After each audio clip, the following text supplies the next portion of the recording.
Radio Universidad de Chile presenta Tras las líneas, conversaciones con Manuel Antonio Garretón, Premio Nacional de Humanidades y Ciencias Sociales. Programa producido en el Departamento de Sociología de la Universidad de Chile con el auspicio del Centro de Estudios de Cohesión y Conflicto Social, COES. Muy buenas tardes. Bienvenidos y bienvenidas a Tras las líneas, el programa semanal del Departamento de Sociología y del Centro de Cohesión y Conflicto Social, oficiado por el Centro de Cohesión y Conflicto Social, el COES, en que nos juntamos a conversar desde la perspectiva de las ciencias sociales sobre los problemas que nos afectan como humanidad, como personas, como país, como región en América Latina. Hoy día vamos a reflexionar, a conversar sobre un estudio reciente que se ha hecho de la sociedad chilena, que retoma una cierta tradición de estudios por parte de una institución internacional, que es el Programa de Naciones Unidas para el Desarrollo, en que se trata de focalizar algún tema, algún problema, y realizar un estudio que es de larga duración. Son 2 años de trabajo de un equipo muy completo, interdisciplinario, con estudios cualitativos, cuantitativos, con participación del mundo académico, de actores sociales, a través de entrevistas, de encuestas, de grupos focalizados. De modo que son estudios muy, muy contundentes y que tienen una ya tradición de casi 30 años como informe sobre Chile.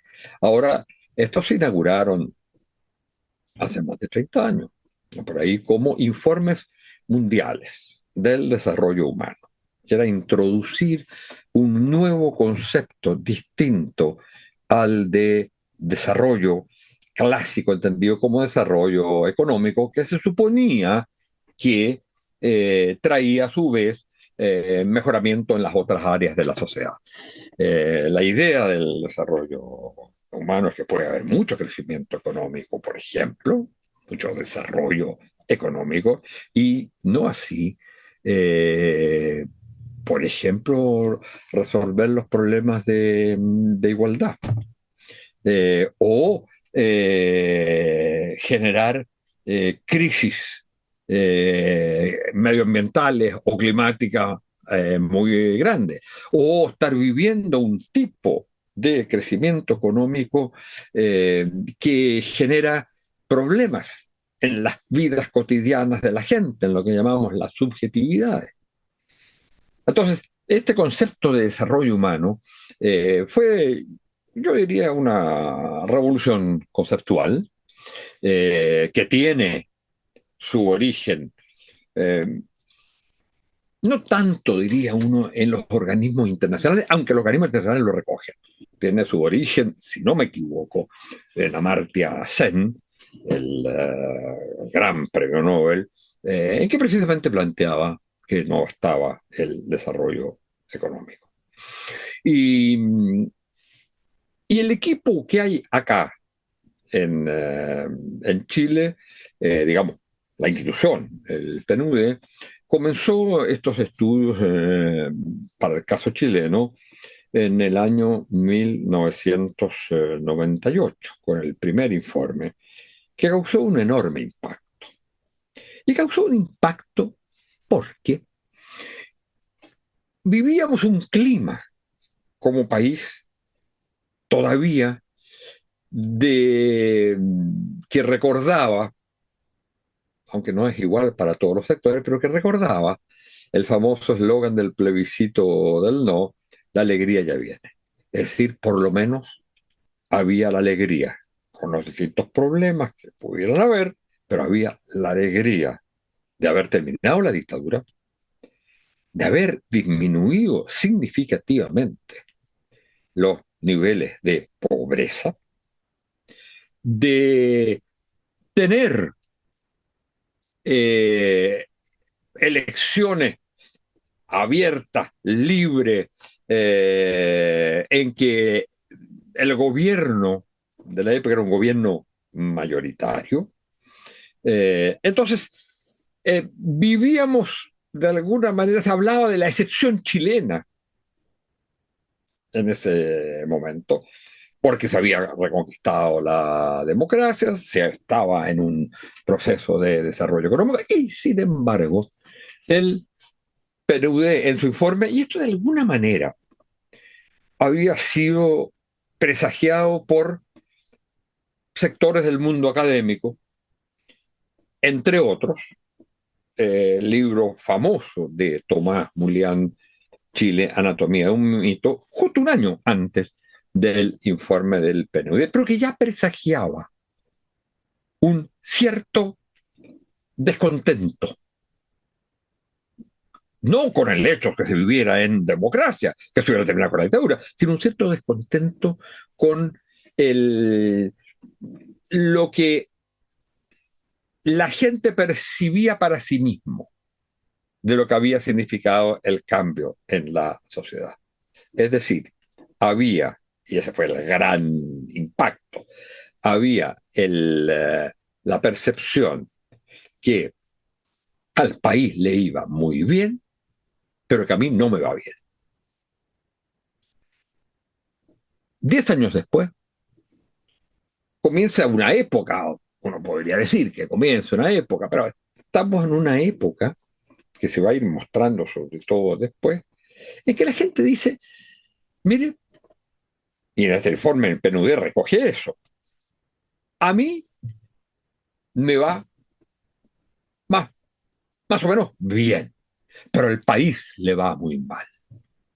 O sea, un gran descontento con el país, con lo que estaba ocurriendo con el país. Sentía que se las podía arreglar de alguna manera por sí mismo y que por lo tanto no le iba tan mal. Pero había una crítica al país que después se va a ir, por supuesto, digamos, acentuando y que va a llegar hasta, digamos, se va a expresar en los cambios de gobierno y va a tener la gran expresión, digamos, en el estallido. O sea, bueno, el PNUD realiza este año un informe que viene, digamos, un trabajo de 2 años en que participan, como decía, muchos distintos sectores. Hay un consejo consultivo en que a mí me ha tocado participar también. Y su preocupación, después de haber, el anterior se había referido a los temas de desigualdad y haber mostrado cómo la gente percibe la desigualdad como un problema fundamental y sobre todo, y eso es un tema muy importante, percibe por supuesto la desigualdad económica, de oportunidades, etcétera, pero la desigualdad en el trato, esa es como la más hiriente para la gente. Bueno, el estudio de este año del PNUD se enfoca sobre el problema de, hay un acuerdo de la gente respecto del cambio. El país tiene que cambiar.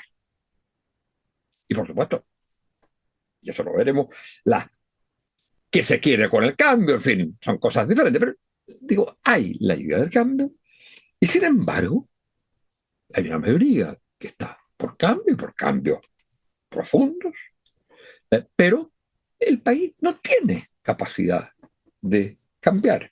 Un ejemplo de ello es lo ocurrido con los procesos constituyentes, donde hubo opciones de cambio muy radicalmente diferentes, algunas de ellas, pero y fueron rechazadas. Entonces la pregunta es, y la pregunta que se hace en el informe del PNUD es, ¿por qué nos cuesta cambiar? ¿Y cómo se pueden conducir los cambios para lo que es objetivo del Programa de Naciones Unidas para el Desarrollo, cómo se puede realizar cambios para avanzar en el desarrollo humano. No se trata de cambios por los cambios, se trata de cambios en términos del desarrollo humano. Bueno, para hablar de esto, hemos invitado a su coordinadora, la socióloga, antropóloga y psicóloga, que es magíster en antropología, doctora en sociología, Maya Silvetti. Maya Silvetti es la coordinadora del informe, porque es la coordinadora de la unidad de investigación, tiene, como decía, distintas disciplinas, es una experta en distintas disciplinas, y trabaja como investigadora en el PNUD de hace ya bastante tiempo. Y ella es profesora también en la Universidad Diego Portales, y como digo, tiene esa capacidad de poder enfrentar las cosas desde distintas miradas, teniendo un equipo además excelente, en la medida que ella, como decía, es socióloga, antropóloga y psicóloga. Bueno, para conversar entonces con ella, vamos a partir con la pregunta básica, que es, cuando hablamos hoy día de por qué nos cuesta cambiar, la pregunta es, ¿cuáles son, de acuerdo a los estudios que han realizado, de qué cambios se refiere la gente cuando habla de cambiar? Antes, primero eso y después veremos por qué nos cuesta cambiar. Pero, digamos, ¿qué cambios son los que la gente quiere? ¿Hay consenso respecto a esos cambios? Bueno, muchas gracias, Maya, por estar con nosotros. Es un gran gusto y un gran honor tenerte aquí. Muchas gracias, Manuel Antonio. Mira, bueno, primero que nada, comentar que el informe es, por supuesto, el resultado de un trabajo en equipo, donde están todos mis colegas del PNUD, pero además que se nutrió de los aportes de muchas personas, entre ellos tú, a través del Consejo Consultivo, pero también en las conversaciones de expertos y expertas. ¿Te acuerdas que tú participaste en las conversaciones al inicio, incluso para definir el tema?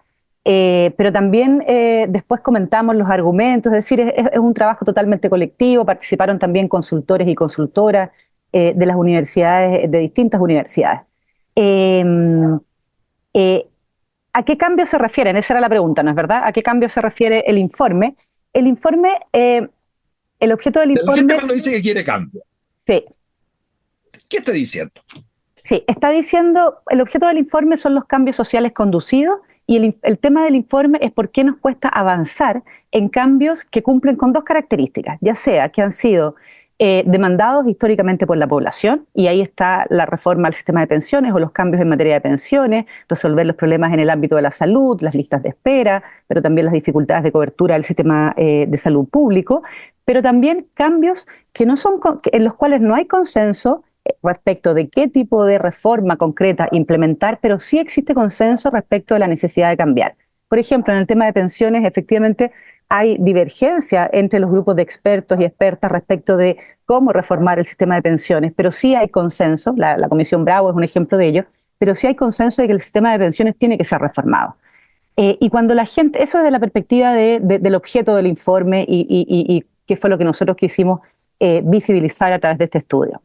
Ahora, desde la perspectiva de las personas, las deudas del cambio, que es lo que los llama el informe, esos cambios que, porque el informe parte de una idea que es que Chile ha sido muy dinámico, y tú mismo lo planteaste cuando aludiste al informe del 98, hemos hecho grandes cambios y Chile no ha parado de cambiar. En el fondo esa es la idea. Algunos de estos cambios corresponden son el resultado de factores culturales, otros son el resultado de políticas como la reducción de la pobreza, pero partimos de la idea de que Chile no ha parado de cambiar. Sin embargo, hay cambios que no se han concretado y que son los cambios objetos del informe. A esos cambios, el informe los llama deudas del cambio, y en la producción de datos, en el material cualitativo, pero también en la encuesta, aludían básicamente a cambios en materia de derechos y protección social.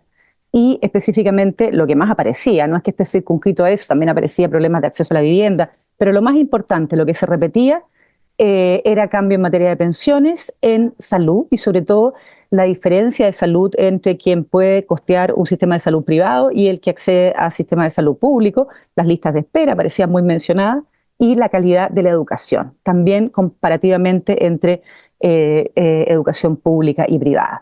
Eso representa... Uh-huh. El tema de la seguridad, que es tan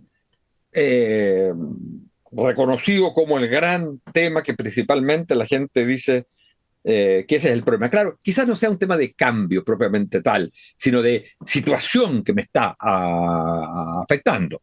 Porque lo otro se refiere a cambios institucionales, de alguna manera salud, educación, pero el clima de seguridad, de inseguridad, esta demanda que se dice incluso que la gente ha reemplazado los temas clásicos del último tiempo, que eran salud, educación, pensiones, por el tema de la seguridad. ¿Eso está reflejado en el informe de alguna manera? Está reflejado y bastante. O sea, yo te diría que hay dos conceptos que son clave en la evaluación que realizan las personas sobre el país, sobre los cambios recientes, pero también en las expectativas y demandas de cambios. Por un lado, una evaluación mayoritariamente negativa de los cambios recientes y que tiene que ver con la persistencia de estas deudas del cambio que te mencionaba en materia de derecho y protección social, pero también con el surgimiento de cambios que han impactado negativamente las vidas cotidianas. Y ahí entra de lleno el tema del incremento de algunos delitos violentos, está muy, muy presente en los grupos focales y también es parte de los sueños de país para el futuro y de los principales deseos de cambio. Nosotros tenemos dos indicadores importantes que son los principales que ocupamos para decir, bueno, qué es lo que quiere la ciudadanía, y sistemáticamente la seguridad está presente en los dos, en el fondo. Tenemos una pregunta en la encuesta que es cuáles son sus sueños para el país, y aparece en primer lugar un país más seguro y ordenado, y luego tenemos otra pregunta que es cuáles son los principales cambios que quiere que ocurran en Chile, y está de nuevo la seguridad en los barrios. Ahora, súper importante, Manuel Antonio, que eso no significa que no aparezcan los temas más sociales, que sí aparecen. O sea, por ejemplo, respecto de los sueños para el país, está en primer lugar un país más seguro y ordenado, pero le sigue un país con más derechos sociales. ¿Un país más? Seguro y ordenado. Ya. Y en segundo lugar, un país con más derechos sociales. Y en tercero, un país con más crecimiento económico. Pongámonos en el primero. Un país más seguro y ordenado. Lo de seguro, uno podría entender que se refiere a los temas de violencia, delincuencia. ¿Qué significa cuando dice un país más ordenado? Bueno, tú sabes perfectamente que las encuestas de opinión pública generan alternativas de respuesta que uno las tiene que ir analizando, interpretando, pero en los datos cualitativos aparecía mucho cierta nostalgia por un respeto a la autoridad que se había perdido en el último tiempo y que eran distintos niveles, desde carabineros, por ejemplo, pero también a los adultos, en el fondo, respecto de los jóvenes o los niños, y estaba bastante presente. Pero en el fondo en educación, por ejemplo, ¿en educación estaba el tema presente también? Menos, era más en la familia y respecto de las autoridades, en el fondo, de acatar la autoridad. Pero en la familia es más bien los padres reclamando contra los hijos, ¿o no? Exacto, o los abuelos reclamando respecto de los nietos, que en el fondo antes se podían dar instrucciones claras y los nietos las acataban y ahora cuestionaban. Entonces lo que yo te diría como primer mensaje es que la seguridad... Es que sobre este punto me interesa, ¿qué pasa si, digamos, hay o no datos, pues no verlo, respecto de esa misma pregunta en las generaciones jóvenes? Porque una cosa es lo que los padres o los abuelos digan respecto de, digamos, este componente de orden que se ha perdido, pero ¿cómo ven los más jóvenes eso? Están mucho menos presentes. O sea, efectivamente, yo te diría que en gran medida quienes consideran que Chile ha avanzado y que por lo tanto ha perdido menos en los últimos años es la población joven. Y quienes consideran más que Chile ha empeorado es la población de mayor edad. Por lo tanto, esta idea de que hay algo que se perdió... ahora, la proporción que considera que Chile ha mejorado es muy minoritaria, Manuel Antonio, son 11% y 59% que ha empeorado. Entonces eso es importante, pero volviendo al mayormente joven. Ese porcentaje mayormente joven es más joven. Sí, y de izquierda, la gente que cree que ha mejorado.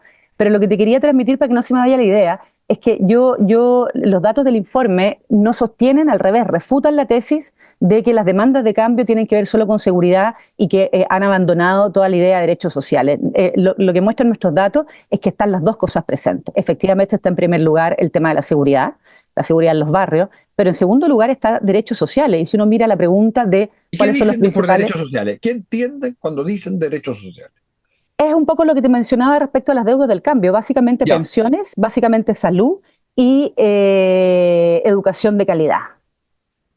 O sea, ya. por ejemplo, toda la idea de que la educación que recibe un niño de la población es muy diferente a la educación que recibe otro niño que puede acceder a una educación privada. Pero ¿y el dato de pensiones es un dato transversal, por edades digo, o solamente son Es los que bastante, debiéramos estar pensionados? no, es bastante transversal y eso es interesante porque lo muestran distintos estudios, no solo nuestro informe, también Desiguales, que tú lo mencionaste. Hace un buen tiempo que pensiones representa transversalmente para la población, es decir, sin distinguir diferencias etarias, el fantasma de la pobreza, en el fondo. Ser viejo en Chile es ser pobre.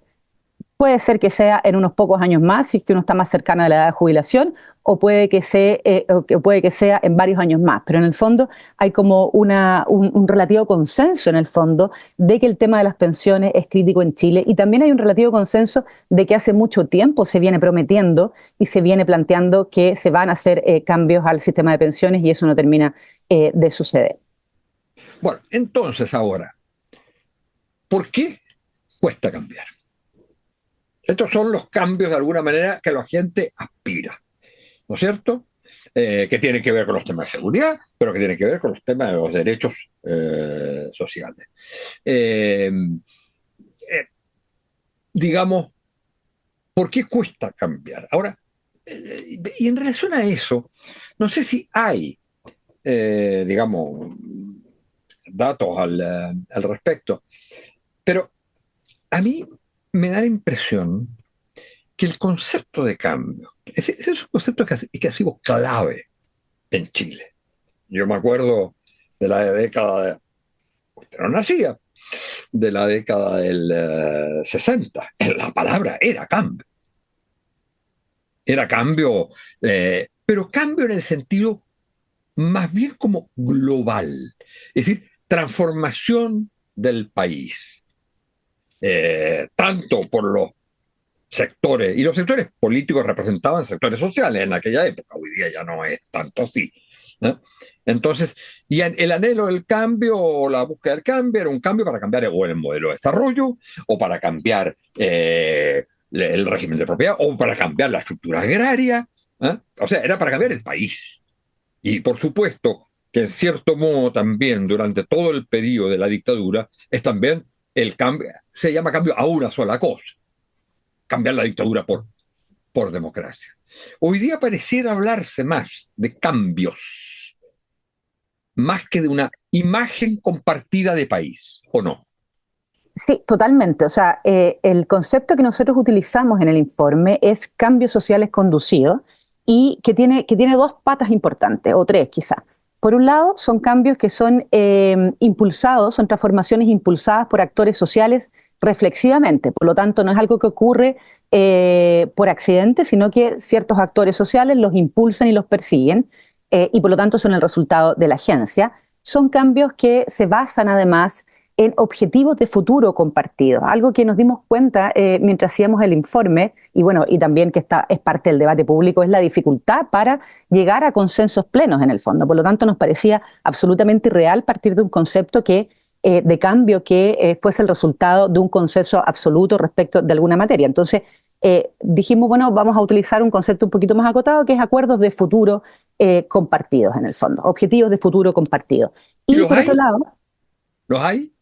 bueno, el informe es una apelación a que hay que avanzar hacia acuerdos en el fondo, realistas y pragmáticos, hace una apelación y es parte de como las conclusiones en el fondo que genera, respecto de abandonar la idea de un consenso sin fisura, de un consenso pleno, y permitir destrabar las negociaciones, las conversaciones, sobre todo entre los actores políticos, y trabajar o avanzar con acuerdos más pragmáticos, que significa un poco la idea de acuerdos en transición, acuerdos que pueden revisarse, que no es necesariamente algo que se cierra y aquí no se toca más, sino que permita avanzar, un poquito para ir resolviendo estas deudas del cambio que percibe la ciudadanía. Pero el otro punto importante de los cambios sociales conducidos es que, tal como tú planteabas al inicio, es que no cualquier cambio es favorable al desarrollo humano sostenible. A nosotros nos interesan aquellos cambios que no comprometen la democracia ni los derechos humanos y que tampoco amenazan las generaciones futuras, en el fondo. Por lo tanto, que sea sostenible. O sea, ese se refiere básicamente a la cuestión climática. Exacto. Ya, pero digamos, para volver un poco al punto, antes de hacerte una pregunta, ¿cómo? Pero no hay una idea del tipo de... Hay, de nuevo, insisto, la idea de cambios, pero no la idea de un cambio. Este país debe caminar a... Y no lo está haciendo. El informe plantea, no aborda eso específicamente, pero yo te diría que de la lectura del informe efectivamente no se puede desprender la idea de un único cambio, ni un cambio al que avance el país de manera genérica, sino que diversos cambios. Y de hecho, si bien las personas están de acuerdo y consideran que el sistema de pensiones debe cambiarse, o que uno de los sueños del país es un país con más derechos sociales, tampoco sabemos muy bien qué significa eso. Porque, por ejemplo, el sistema de pensiones está entre las principales deudas del cambio, aparece cada rato en los cualitativos, en la encuesta, pero después tenemos otro dato que es la disposición a asumir costos, y entre quienes quieren que uno de los principales cambios sea el mejorar el acceso a pensiones dignas, nos damos cuenta que esas personas, su disposición a asumir costos, es decir, a contribuir con su cotización a un fondo común, no es mayor que quienes no tienen esa prioridad de cambio. Entonces, efectivamente, que las personas demanden o quieran que se produzcan cambios en el sistema de pensiones no nos dice algo necesariamente de qué tipo de cambio ni cómo avanzar en la reforma del sistema de pensiones. Lo único que el informe instala un mensaje que es interesante desde nuestra perspectiva, sobre todo porque después de 2 procesos constitucionales fallidos, muchos analistas han planteado que pareciera que el país no quería cambiar, y lo que el informe plantea de una manera bastante clara es que las personas no han abandonado sus deseos de cambio, y que al revés, que quieren cambios profundos, ni siquiera quieren cambios parciales, pero los quieren graduales. Tal vez lo que yo te podría decir respecto de esta idea de qué tipo de cambio quieren las personas, dónde existe más o menos consenso, es que los cambios no es cualquier cambio, quieren cambios graduales, en el fondo, y profundos. Ya, pero fíjate que es interesante porque ambos están hablando de formas, en cierto modo. Y el contenido son cambios.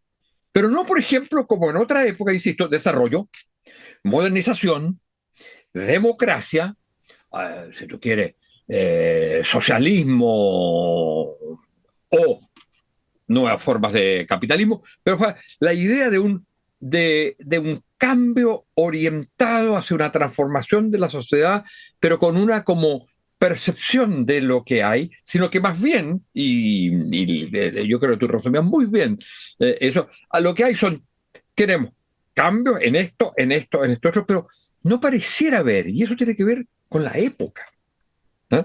No pareciera haber como un debate o búsqueda de acuerdo respecto a un proyecto de sociedad, sino de búsqueda de acuerdos respecto a tal o cual cosa, y frustración porque no se producen. Y cuando se les propone cambio en el sentido de hacia un tipo de sociedad, y los 2 procesos constituyentes lo muestran, hay un rechazo. Eso es un cambio epocal, eso es un cambio de época, digamos, ese anhelo de cambio. Ahora, vámonos a un punto, porque ya vamos a tener que terminar, y es cuáles son los factores o el factor central por el cual no es, digamos, hay no se producen estos cambios? ¿Por qué le cuesta tanto cambiar? Y ahí hay un punto que ustedes han señalado y que se ha señalado mucho actualmente, que es el gran tema de esta distancia entre la ciudadanía y el mundo de la política. Y el rechazo, al final, si uno toma de nuevo los procesos constituyentes, el rechazo a todo lo que venga de la clase, de lo que se percibe en ese momento como clase política. Bueno, el informe plantea efectivamente, de partida, que las dificultades para cambiar de la sociedad chilena obedecen a múltiples causas, no es unicausal, pero efectivamente, tal como tú dices, Manuel Antonio, la relación entre ciudadanía, élites y movimientos sociales es uno de los elementos críticos. De hecho, una de las recomendaciones, que puede parecer naif, pero realmente creemos que es importante, que hace el informe, es reparar esta relación. Pero el informe es importante, no plantea, o sea, plantea más que la distancia entre élites y ciudadanía, avanza hacia un concepto que ha sido muy debatido, que es el concepto de villanización, que es efectivamente una relación de conflicto. ¿Villanización? Villanización. ¿Qué es lo que es eso? La villanización es la construcción de villanos, en el fondo. El informe plantea que hay una diferencia entre decir las élites no entienden las demandas de la ciudadanía o no les importa necesariamente lo que nos pasa o no conocen, a decir, mira, aquí los problemas y las deudas del cambio que existen en Chile no se han resuelto, no porque las élites fallen en el fondo y tengan dificultades para resolverlas, sino porque deliberadamente no han querido resolver los problemas del país. Entonces, la villanización alude a un proceso de construcción de villanos. Esto es súper importante para nosotros. Nosotros no decimos en ningún caso que las élites sean villanos, sino que la ciudadanía los ve como obstáculos a los cambios que el país requiere, en el fondo. Y hay varios indicadores, desde la percepción de que lo que explica en mayor medida que el país haya empeorado o sigue igual de mal son los liderazgos políticos. Otra, que los liderazgos políticos y los grandes empresarios son quienes obstaculizan los acuerdos que requiere el país. En los focus está muy presente este fenómeno de villanización. Este fenómeno de villanización nosotros lo empezamos a constatar en el 2015, cuando empezamos a darnos cuenta que había un cambio y que tiene que ver con lo que planteaste al inicio. Las personas dejaron de sentirse responsables por las dificultades cotidianas en el fondo y empezaron a atribuirlas a actores concretos. Ese proceso que se esboza un poco en el informe del 2015, Los tiempos de la politización, nosotros lo encontramos muy profundizado en este informe y bueno, ha sido de alguna manera con otros nombres, tesis similares que ha elaborado la academia a propósito del estallido, a propósito de la primera elección de convencionales, donde en el fondo, si te acuerdas, todos, la gran mayoría se inclinó hacia liderazgos de independientes o por último que se presentaban como independientes. Y es un poquito lo que el informe plantea que está a la base de las dificultades para cambiar. Una relación de villanización, una relación donde se enfatiza la deuda persistente, es decir, los liderazgos políticos me han prometido sostenidamente, en el fondo, promesas de cambio que no se han cumplido y que además después se traduce en castigos que se pueden expresar electoralmente, pero también en la condena social. Esa es como una de las causas principales. Esto es lo último, pero hay también, por lo menos lo que uno se da cuenta que ocurre, y no sé si el informe lo recoge o no, hay también un problema, yo diría, al interior de la ciudadanía. Sin duda. O sea, no solo el rechazo al otro, a la villanización del otro político, o sea, que está en el otro campo, pero también hay la villanización del que no es igual a mí.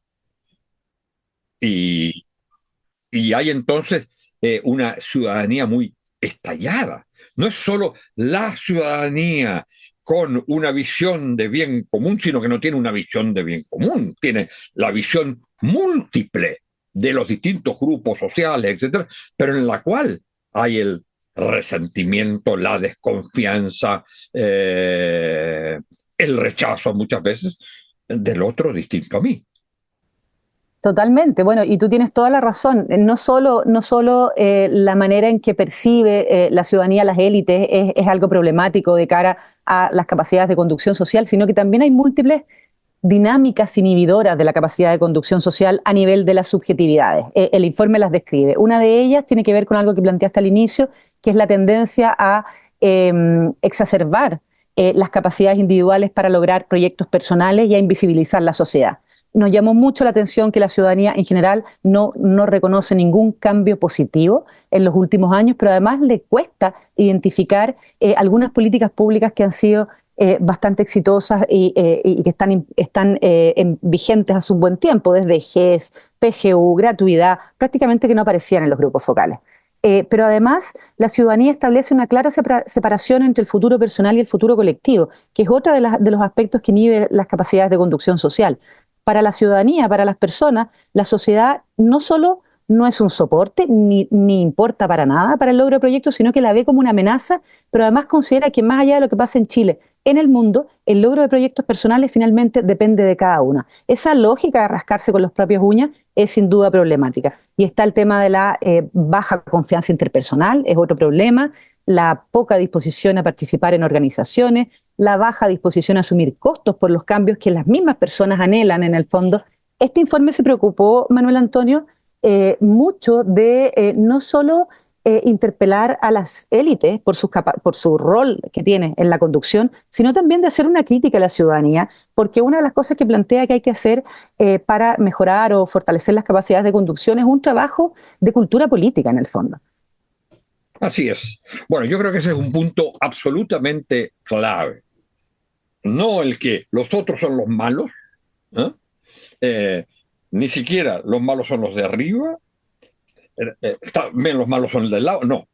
Esa es la superación de ese clima cultural, que es muy difícil superarlo. Yo creo que es la condición básica para poder enfrentar como país los problemas, como comunidad política. Bueno, muchas gracias, Maya Silvetti, por haber estado con nosotros y haber tenido esta conversación y difusión del informe del Programa de Naciones Unidas para el Desarrollo. Y a ustedes, señoras y señores, muchas gracias y será hasta la próxima semana. Muchas gracias, Manuel Antonio, un gusto. Radio Universidad de Chile presentó Tras las líneas, conversaciones con Manuel Antonio Garretón, Premio Nacional de Humanidades y Ciencias Sociales. Programa producido en el Departamento de Sociología de la Universidad de Chile con el auspicio del Centro de Estudios de Cohesión y Conflicto Social, COES.